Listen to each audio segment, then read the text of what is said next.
கர்த்தருடைய பரிசுத்த நாமத்துக்கு மகிமை உண்டாவதாக. தினம் ஒரு தேடல் நிகழ்ச்சியில உங்கள் ஒவ்வொருவரையும் சந்திப்பதுல நான் மிகுந்த மகிழ்ச்சி அடைகிறேன். நாங்கள் ஒவ்வொரு நாளும் ஆண்டவர் கொடுக்கிற இந்த வார்த்தையை கேட்டு நீங்களா அதுல ஆசீர்வதிக்கப்பட்டவர்களா இருப்பீர்கள் என்று நாங்கள் விசுவாசிக்கிறோம். இன்றைய நாளிலும் கூட தேவன் ஒரு வார்த்தையை கொடுக்கிறார். என்னவென்றால் சங்கீதம் எழுதின புஸ்தகம் 29வது அதிகாரம் 11வது வசனம். கர்த்தர் தமது ஜனத்திற்கு பலன் கொடுப்பார். கர்த்தர் தமது ஜனத்திற்கு பலன் கொடுப்பார். கர்த்தர் தமது ஜனத்திற்கு சமாதானம் அருளி அவர்களை ஆசீர்வதிப்பார். அல்லேலூயா. அப்ப பாருங்க, தேவன் சொல்கிறார் கர்த்தர் தமது ஜனத்திற்கு பலன் கொடுக்கிறவராய் இருக்கிறார். இன்றைக்கு நாம ஒவ்வொருவரும் பலனற்று போயிருக்கலாம். ஆமா, வியாதினால, மனக்கவலைனால, பிரச்சனைனால, குடும்பத்துல சமாதானம் இல்லாதனால, எனக்கு பலன் இல்லை, என்னால ஜெபிக்க முடியலன்னு சொல்லி சோர்ந்து போயிருக்கோம். ஆனா தேவன் சொல்கிறார், அவர் என்ன சொல்கிறார்னா பலன் கொடுக்கிறவரா இருக்கிறாராம். எப்படி பலன் கொடுக்கிறவரா இருக்கிறார்? எத்தனையோ பிரச்சனையை சுமந்து கொண்டு நம்ம என்ன பண்றோம்? ஜெபிக்க முடியாம சோர்ந்து போயிடும்.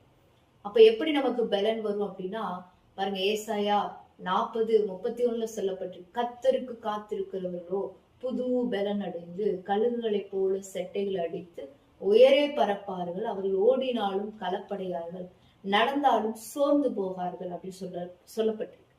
அப்போ ஒவ்வொரு நாளும் தேவ சமூகத்துல எத்தனையோ டைனஸ் இருக்கும், எத்தனையோ மனக்கவலைகள் இருக்கும், எத்தனையோ பிரச்சனைகள் இருக்கும், எத்தனையோ வேலை ஸ்தலத்துல, குடும்பத்துல, பிள்ளைகள் இடத்துல, கணவர் இடத்துல எத்தனையோ போராட்டத்தை நம்ம அனுதினமும் சந்தித்து கொண்டே இருக்கிறோம்.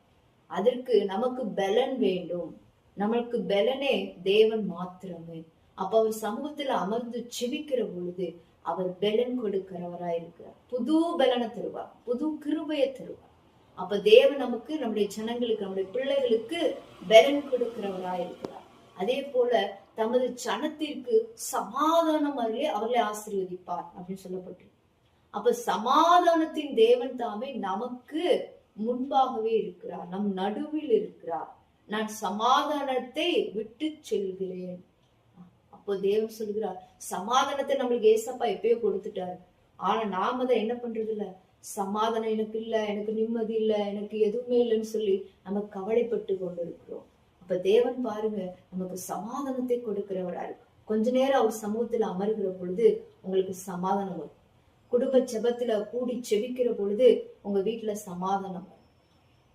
எல்லாரும் சேர்ந்து பேசுகிற பொழுது, வேத வசனத்தை வாசிக்கிற பொழுது உங்களுக்கு தேவன் சமாதானத்தை கொடுப்பார். அப்ப இந்த வசனத்தில் கூட பாருங்க, ஏசப்பா சொல்லுகிறார், சமாதானத்தை கொடுக்கிறவரா இருக்கிறார், பலன் கொடுக்கிறவரா இருக்கிறார்.